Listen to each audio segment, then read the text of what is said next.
Then you're going to choose the Type tool, type out the word reflection.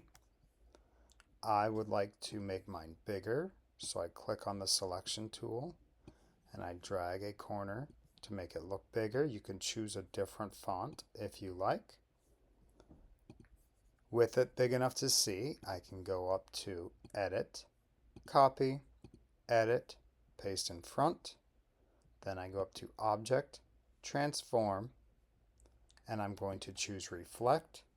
Make sure that it is set to horizontal, not vertical. So I choose horizontal.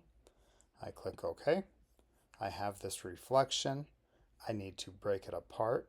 So I right click on it. I go down to where it says Create Outlines.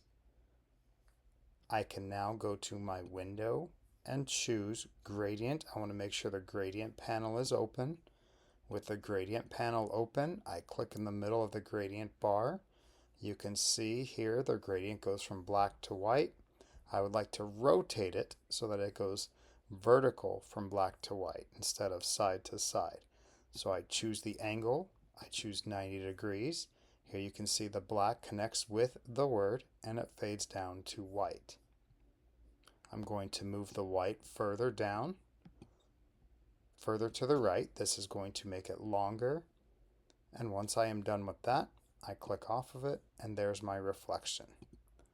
I can always select it again and make adjustments inside of the gradient panel.